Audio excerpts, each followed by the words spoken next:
I'm going to make a little different kind of video today. Y'all know I like to go to estate sales, and I like to work on old cars and, oddball things, and that, I collect old vintage Christmas stuff. So today's video, I picked up a couple things in an estate sale yesterday. I'll just give you a quick show. So my Bose wave radio I had up here with the CD player stopped working. And I gave it away on Facebook because it just didn't work anymore. The CD player stopped working a year or so ago, and the CD changer that it came with never worked. So Bose can't make CD changers. But anyway, I picked up another Bose wave radio in an estate sale yesterday. This one's got the buttons on top too. It doesn't have a CD, which I don't care because their CD players don't work, and I got a Pioneer CD changer hooked to it through the auxiliary on that. And so that is identical to the one my folks had in their house on the refrigerator in the kitchen for a long time, which is in my house on my refrigerator now. So I found one identical to it and I just purchased it. So I paid $40 for the radio, and I paid $2 for this tacky wreath here. And I bought it because I like the tacky, this is kind of tacky, and I like the tacky bow, and I want to make something kind of 60s look. So anyway, excuse me, I picked up these years and years ago, different things. Anyway, some of these are C9 bells, and some of them are a little melted, so I'll go through and find that one's pretty good. They have little ears up on them, but anyway, I'll go through and find the best ones of the lot, and I need 3 of them because it's going to have 3 blinking red bells in it. And I got blinker bulbs right there, and I got this light set that I'm going to cut up. I have thousands of these. I just don't need them all. So I'm going to make 3 sockets together, and I bought these. It was a box at an estate sale. I don't know, 6 of these sets, and it was like $2. It was their last day. And I usually don't buy LED, but for the price, I just, grabbed it. It's a sickness, like I say, hoarding this stuff. But mostly I hoard the old vintage C9 and C7 stuff. So anyway, let me figure out the bells we're going to use. We'll solder up 3 wires here together with a plug that we can plug into the back of this. 3 C9 blinkers aren't going to blow the fuse on that. Believe me, this has got a little small plug on the end, which is kind of desirable for what I'm doing. So I'm just going to go to town here, and I'll do a little video as I do it, just because I can. And if you watch it, you watch it. If you don't, you don't. I chose these 3 bells because they're the least faded and have the least amount of melt damage. There are 7 bells here total. I assume it was one of those strings of 7 blinking bells on C9s that had, they make them in C7s too, that had the holly and whatnot on it. And I think these came in a box of junk, and there was some old C9 twisted glass, like a 25 light set, and it was like $3 for the box, and this was in the box with that light set that the only thing in the box I wanted was a light set, but it was one of those all or nothing deals. And I'm kind of glad because, here I'm putting something to use. So let me cut some sockets here. I'm going to pick the best 3, and we're going to make these so they kind of sit. They're going to be kind of close together, and I don't want a bunch of extra wire. They're going to go in the center of that right there. Kind of see what I'm doing here. These are wired in parallel. So red to red, green to green, red to red, green to green. And I decided to use the power cord. I'd rather see this come out of the wreath to whatever goes to the outlet than the wiring from this. And so I cut the ends off so I don't have a splice here, and I don't have a splice here, and I can plug that set into there. That plug is in good shape, and that socket was, all the sockets are pretty nice. So I got some shrink wrap, cut some pieces of shrink wrap, and I already got it on that wiring. That'll be for the this wiring here, and then I think we're ready to start putting on the wreath if it works. And I'm going to use an estate sale soldering gun. I'm going to probably eventually do a giveaway on this soldering gun. I don't know how to do it, but eventually. I have 3 of them, so I don't need it. But we're going to use it today. And we're going to use the solder that it came with. It's a, I was untangling the cord there. All right, it's a Weller soldering gun 8200. I don't know if you can see that, if the light kind of reflects in it or what. But anyway, let's plug the thing in. It's got a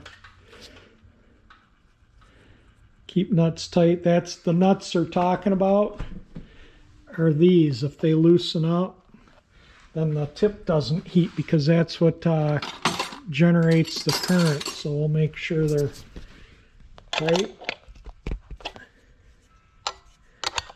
That's how you change the tip too, you loosen those up. All right, they're tight, and let me get the solder out here. This is the solder we're going to use at $1.34.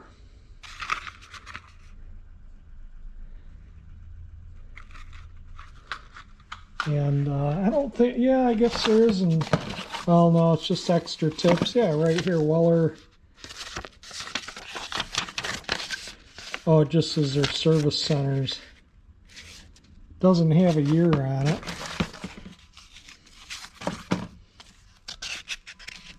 Maybe it will. Let's see if it does. Why not? Right? Let's see if we can learn how to use one of these and solder. Don't see any year there. Probably if there's some year, it's going to be on the warranty or somewhere to do with it.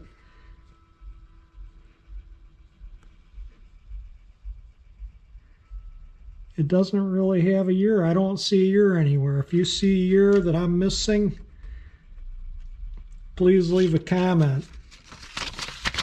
Anyway, this is the, and that was 50 cents.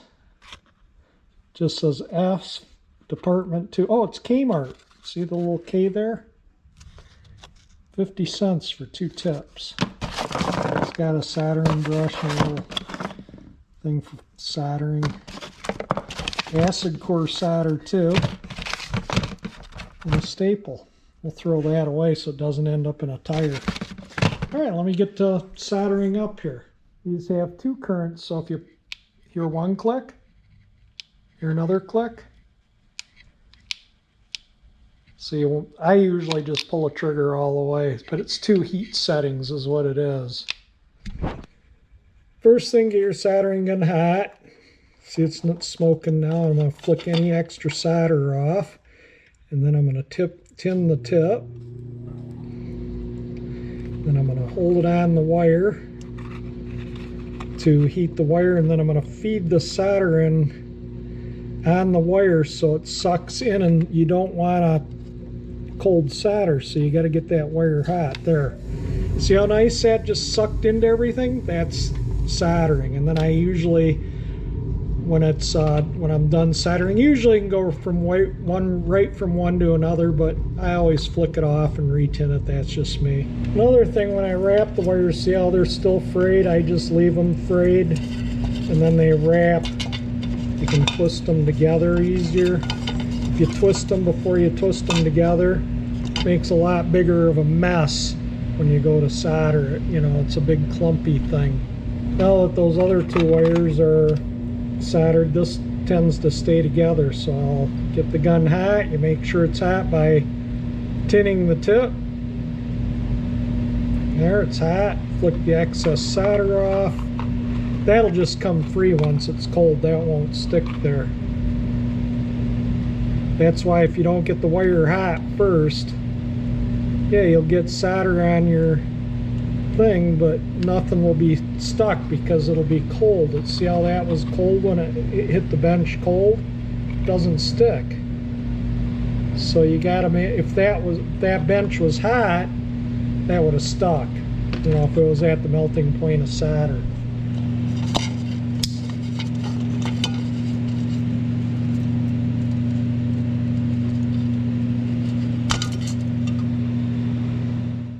I put this one a little differently through the clamps because the clamps left bite marks in the insulation when it got hot. Fortunately, it didn't pierce it, but I'm going to brush a little liquid electrical tape on that once I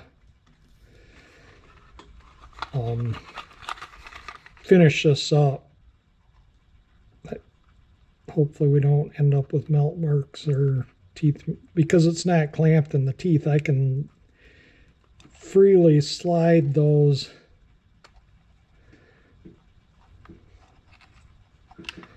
there we go. Oh, there's one lead there that isn't quite soldered, so let me get that again. Looks a little cold. It's kind of gray, and that means it's cold.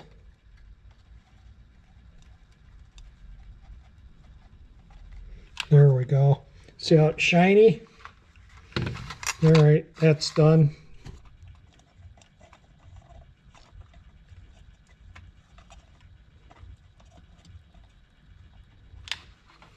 I just taped the red wire, and then I'm just going to tape the green one to it too.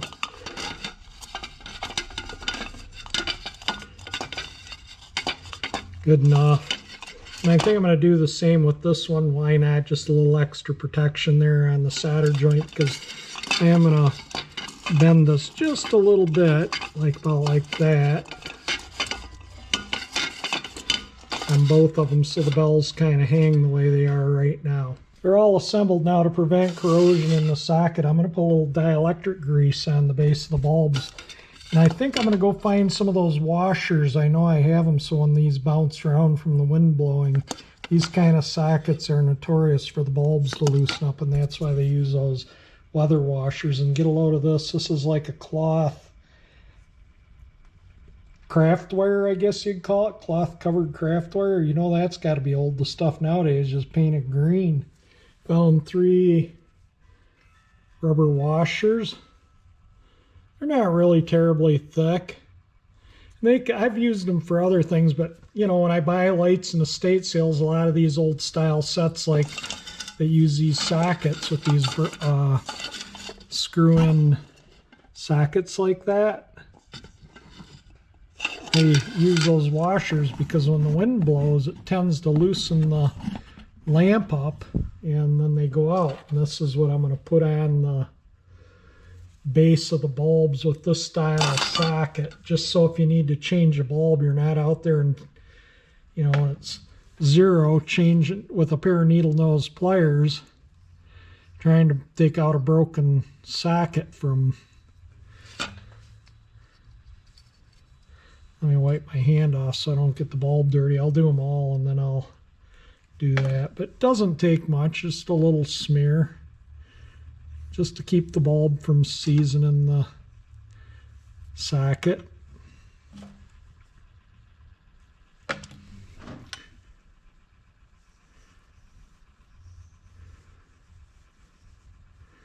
I don't know, I think sometimes I'm crazy doing these videos, making stuff like this, but I did one on restoring some old blow mold Christmas candles my dad bought me in an estate sale. And that's had a ton of views. So I just figured, why not do a little crafty project on my YouTube channel. It has nothing to do with cars, but if you read the description, I'm into a lot of other things than cars. Too many hobbies to name. Wipe the grease off my fingers.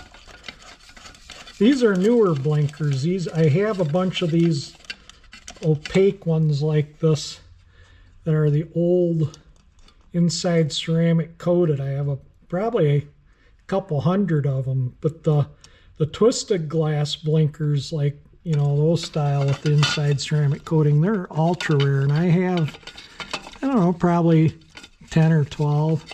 I rarely use them. I often have one out because I enjoy seeing them out there blinking, but I use them sparingly. You know, why have them if you're not going to use them? So anyway, there we go. There's all 3 bells. Let me plug them in and see if sparks fly or if they work. All right, let me turn the light off there. Maybe I'll get transparent so it gives a little more light out. But you know, it is, all the lights are on in here. But there we go. Wait for that last one to start blinking. There it goes. And now we'll put the stuff on the wreath. I don't like this gold glittery stuff, so we're gonna try and get it all out of here without making too big of a mess. I'll probably have to get the shop vac out or something here. Clean up after all this stuff. This I'll probably put back on. That fell off. It's kind of not as tacky as what I like. I like this kind of stuff here, you know, the glittery. And, maybe I'll find some ornaments to put on it. We'll see. I got the lights out. Now I'm gonna pack them into here, but I don't want to break the bulbs, so I think I had those on plants overnight that I didn't want the freeze to get. So I'm going to throw those down, and then we're going to work the lights all the way around these into here, and then we'll put the bells on and the bow last. The bow is like down here and it hung from that end. I'm doing it the opposite way, I think. I don't know. I might put the bells up there, and yeah, and then I could just stuff this down here somewhere and in here, maybe somewhere. We'll worry about that. Let's get the thing, green lights on it. I got to figure out the top so I can put the plug for the lights there. All right, let me get this thing flipped over. I illuminated the lights so I can see more what I'm doing, but I'm trying to work them around, like so you don't see the wiring like underneath things. Oops, I'm breaking that. So I need to be careful around those things. So I'll just kind of go up, and I got a lot of lights here, so I'll probably end up going around more than once, as you can see. All right, I'm gonna go to town here, and then we'll show you when it's done. It's not blinking. I don't know why the viewfinder makes it look like it's blinking, but nothing's blinking. There, you kind of get the picture of what it's going to look like. Yeah, it's tilted a little bit, but the bow is going to go. I'm gonna, when I start getting into the Christmas stuff, I'll dig out a big red bow and put on there. I just don't like that one. Might just rip it off and throw it away. But yeah, it's just not. It's dwarfed to those bells. Need a, you know, nice big red bow on there. But I just zip tied them to the back here, kind of. And I drilled a little hole in the bell and wired it to one of the branches on each side. I don't think they show up, but that's what they're not supposed to show up. And then this bell will stay out like that, and this will be facing north, so it won't get sun faded. The bells will stay, both the wreaths face north, so neither one of them will sun fade.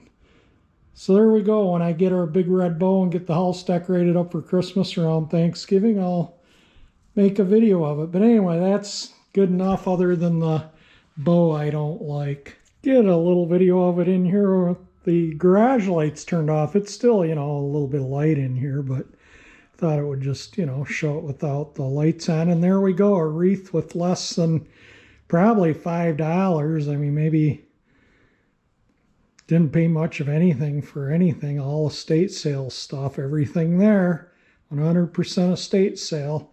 Makes pretty neat little decoration for next to nothing cost-wise. I'll get back on the bike and stuff. I need to do some work in the yard. I want to do some gardening. It's late October, mid-October, and before you know it, it's going to be November, and I want to get a little bit of a patio laid and some work done around in the garden. I like gardening. That's one of my favorite hobbies, along with restoring mechanical things. But anyway, this video is mostly on this. Making this, and like I say, I'll get a big fat red velvet bow, something, you know, that looks 60s tacky, and this will hang on the front service door of the garage right there. And that way when I look out my window, you know, the garage has the lights, I have the blow mold candles and the blow mold snowman. This will be on the door, and look out the back window, it'll look nice. I'm gonna end the video here. If you liked it, hit that thumbs up icon. It helps get the video more views, helps me out. I appreciate it. If you like my channel, no matter what topic, estate sales, Christmas lights, vintage motorcycles, vintage cars, fans, traveling, you name it. Small engines, everything. I have dozens of hobbies. So subscribe to my channel if you like any of those, and thank you for watching my video.